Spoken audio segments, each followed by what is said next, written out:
Welcome again to Single Dads Unplugged, Season 2. With me, I have got my good friend and my ex-colleague, Khomotso. Khomotso, please introduce yourself to our viewers and tell us a little bit about your background and what you do, if that's okay. Okay, thank you, Stay. I'm Khomotso Mogano. I'm a 41-year-old single mom of two. A 16-year-old and a 2-year-old, so that is actually driving me crazy. Did you say 16 and 2? Oh, there's a big gap, okay? Yeah. One is a teenager and then the other one is a toddler, so sure, you can imagine. It's a lot of work, yeah. It's a lot Isn't the teenager helping you raise the toddler? The toddler beats up the teenager. Oh, the toddler fights the teenager. We're going to hear more about that. That's great. And then professionally, and then what line of work are you in? I'm a psychometrist. I do psychometric assessment for recruitment, Yes. development, succession planning. Oh, that's great. And assessments, no? Yeah. Yes, assessments, yes. Yeah. Assessments, yeah. No, that's great. I met you almost a year or two ago when you were at VW. Yes. Oh, yeah, that's good. And I got to know a little bit about your family and the things that get excited. That you get excited about, and then we began, and then you stumbled on this network of ours around single dads, and then you were very much interested to know more, a little bit more about it. As a single mom, how has it been like for you to almost, raise two kids single-handedly? And I think you shared your background a little bit with me. Yes. Maybe tell us a little bit about that road for you and how it's been over 18 years, maybe, or over 16 years. Yeah, it's 18 years. 18 years. Sure. What I can say is, it's a tough journey. I always, from this morning, I've been hearing people saying co-parenting with my partner. Yes. And then the other partner maybe not even coming to the party when it comes to co-parenting. Yeah. I just wish the other partner can see how blessed they are, because some of us, that is what we wish we had. Okay. You wish that when your child comes back from school, I think when my daughter was in preschool, it used to be hard, and then she would come back and said, I must draw a picture of my family. Oh, wow. Or on Father's Day, then they say she must write a card for her dad. But she doesn't know. She has no relationship with no relationship whatsoever. Yeah. I'm trying to understand, and you and I have had this discussion before of set. What pushes dads away to generally, and not in your specific scenario, but what pushes dads away to be just so aloof and distant from their kids? You think is it running away from responsibility, or are there things that are very specific or common that really pushes them away? Sure. I really don't know. I can't speak on their behalf. But then what I've observed, some guys are maybe not ready. But speaking for myself, in my situation, I was in a physically and psychologically abusive relationship. Okay. So I had to make a choice whether I want to raise a child with somebody that will expose my child to abuse. Yes. Okay. If I stayed, it means I'll say, okay, yes, you can beat me up in front of my daughter. And that damages the kids as well. It will damage. So she'll grow up thinking it's okay to be like in an abusive relationship as a woman. So I didn't want that. I think the last straw for me was when I was 8 months pregnant, and then I got almost thrown out of fifth floor. Fifth floor? And then in a story building? Yeah, I had to run away from my own apartment. To save your life? Yeah, to save my life. I'm sorry to hear about this. Now, moving away from that situation, obviously, to protect yourself and your kids, was there a time when you reached out to the father to agree on some kind of parenting arrangement, or did you just assume he's going to know his responsibility and have a relationship with the kids? Was that discussion had at all? The day I was giving birth, I called him, and then he said he's not interested.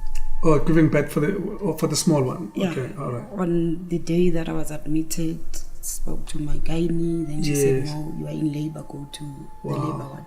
And you contacted him? And then I contacted him, but then he didn't show interest. Interest, yeah. And then, he never showed interest, and then I can't force somebody to be there. And after the birth, I would imagine you must have tried to let him come see the child, or is this something that you attempted to do without success? I was okay with it, but then there was a protection order because after I ran away from my flat, he still continued to come and harass me at work. At work now? Yeah. Oh, okay. And then I had to get a protection order where the judge gave me a protection order and a warrant of arrest, for a lifetime. Wow. But I was willing to put that aside and say, if you want a relationship. But this is that's what I want to ask you. He was just never willing. He was never willing to come around. That's what I want to ask you, because we had a different discussion early this morning around how can mothers reach out and extend a hand to the fathers, and also create an environment where fathers feel that I've got a space to see my kids. So you've opened those doors, but obviously he hasn't used the opportunities. That's fine. Okay, great. And the communication challenges, of course, in your specific case, it does not exist because he's not present. But how have you switched? Obviously, you play a role of a father and mother. Is there a father figure in your family, circles, community, social setting, where you have identified a few people or one person to be the father figure to your two kids? And how's that working for you? My parents were really supportive in the way. Parents, okay. Yeah, my parents. They were even my daughter's best friends. Wow. Yeah, but then I lost my mom in 2021. Oh, sorry about that. And then last year I lost my dad. So we are both shattered. Wow. So if she couldn't both talk to parents me, are no longer there now. So, when the baby didn't show any interest, my dad was like, don't worry, I'll take care. I'll take care. I'll take care of it. Also one of, I'll treat your daughter like one of my kids. Wow. So my parents were very supportive. And they were involved in their kids. Are you in the process of maybe finding someone else within the family to play that role, or you think naturally it's going to happen at some point? Sure. I can say I'm lost. At the moment. Yeah. What kind of support have you sought to try and provide, I mean, professional or otherwise, around the parenting? Because raising two kids on your own is tough, I can imagine.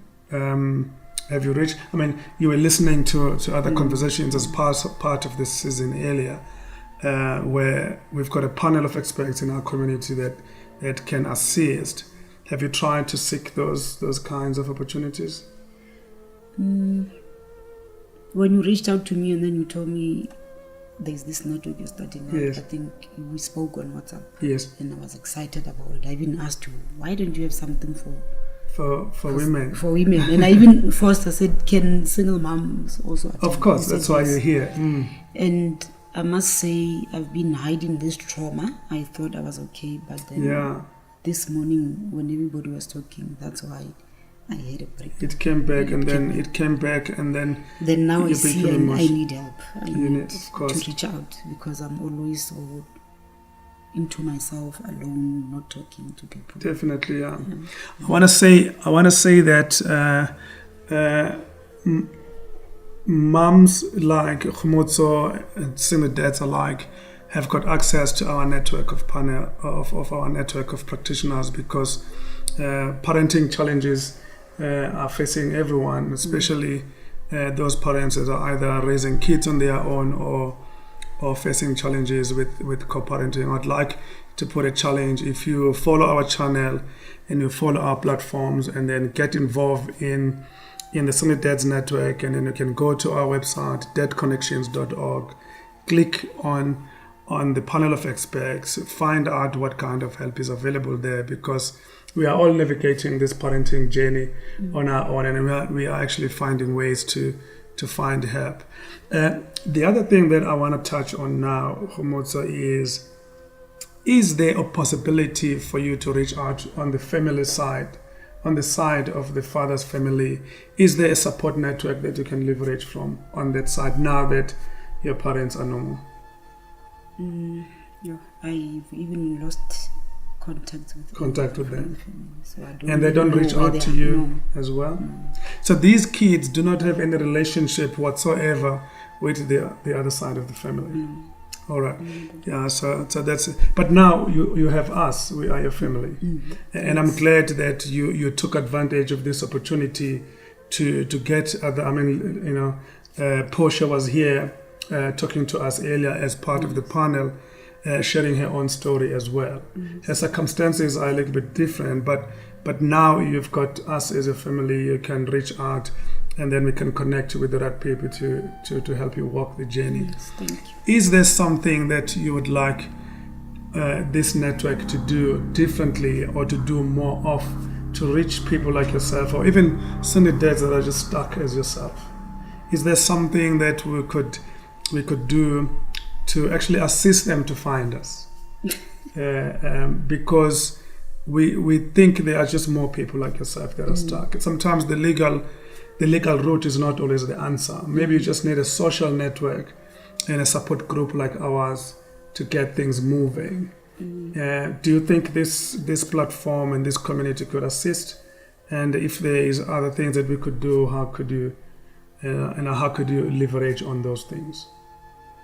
Yeah, this platform is definitely the right way to go.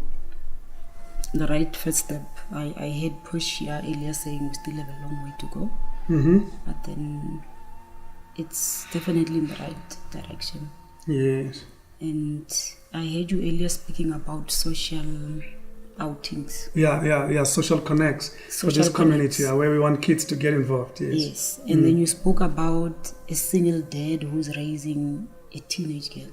I'm sure maybe wherever he is, he's frustrated. But through this network, maybe there's a single mom who has a girl child who maybe if during the social connect that guy's daughter can speak with one of the mothers and the teenage girl, and then sort of assist each other that way. Absolutely. I'd like to throw a challenge to you that I have 2 daughters. Please use my family as well. One of my daughters is here, so that your daughter can spend time, especially as a teenage daughter, spend time with us, ask them questions. Maybe she can also ask me questions as a dad. And I'd like to make that available for you. Obviously, we will exchange information. I'll ask my daughter to exchange information with her. Feel free to let her visit us for a weekend and just spend time with other girls. Because what we said earlier, Khomotso, is very, very important, is that when there is an absent father in a child's life, when they grow up, they tend to pour out to the other men that are not necessarily father figures, because they've got no route to actually express themselves. So we don't want that to happen to a child. So we offer our services as a network, but my own family. We're happy for my daughter to spend time with her, and you can also send her down this way to spend time with us. We also would like to ask you how your situation, if at all, has affected your professional life. Do you believe that it's starting to spill over in your professional life now that you're not finding help, or it does not touch it at all? No, actually, it's the other way around. It's made you stronger. It's what is motivating me to want the best. To work harder. Yeah, to work harder. Wow. Because I've always been a star performer. Even when I was back at SARS, I would get commissioners awards and those things. So when I'm at work, I'm at work. So I always want more. You always want become more competitive. And you want to be a role model for your kids, obviously. But I want to put this challenge to you as well, and challenge you to think about, you will never be perfectly both parents to your kids. And I think you need to accept that. And you can do as much as you want to try and switch heads, but naturally it's very difficult. So that's why I'm saying find someone like myself, like relatives, friends, like me and others to play that role, and through this network, I said to you earlier in the group discussion, I've been a single parent for many years, and I'm still learning today. I'm still making mistakes. I can imagine doing doing it on your own for 18 months must be daunting and challenging. So yes, don't pretend to your kids that you can be a father to them as well, because it's not possible.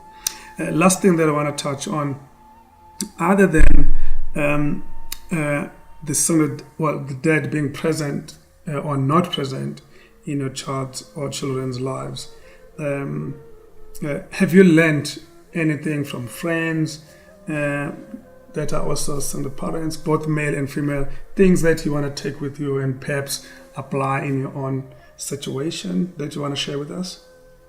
Maybe lessons from people around you that are in a similar situation? Sure. The males have stress. Stress. The women are using the children as pawns. Wow. So I wish there was something I could do for them. Yeah. And then the women are bitter. I think most of my friends that I know, they even take out the anger on their children. On their children, and starting to affect the children. But how have you made it work for you? I know it's difficult, but for 18 years, you've made it work. Are there ideas or maybe pointers or even hints that you could give our network around people that are in your situation that could learn from your experience? Are there things that you're doing that you feel that they're actually helping you navigate this? I think having a good support structure, like I said, my parents were with a big support network. I know that if things were getting too much for me, school holidays, I'll ship my daughter home, then I have time to think and time for myself. Emotionally it's draining, psychologically it's draining, because you are alone. It's you, school fees, it's you. Everything is on your shoulders. Sports, whatever, it's you. And there's also work demands. Work demands as well. And social demands. Yes. Yeah. And then you come back home and then the nanny will tell you, Ceci, this is broken. This is now I must. It's all your problems. Do you know that I have star screwdrivers and flat screwdrivers? You've learned to use the tools. I've learned to use those. Because there's no other one. Yeah. So it's draining. But when I had my parents then, so now that's when I think I'm drowning now. So I need help. Yeah.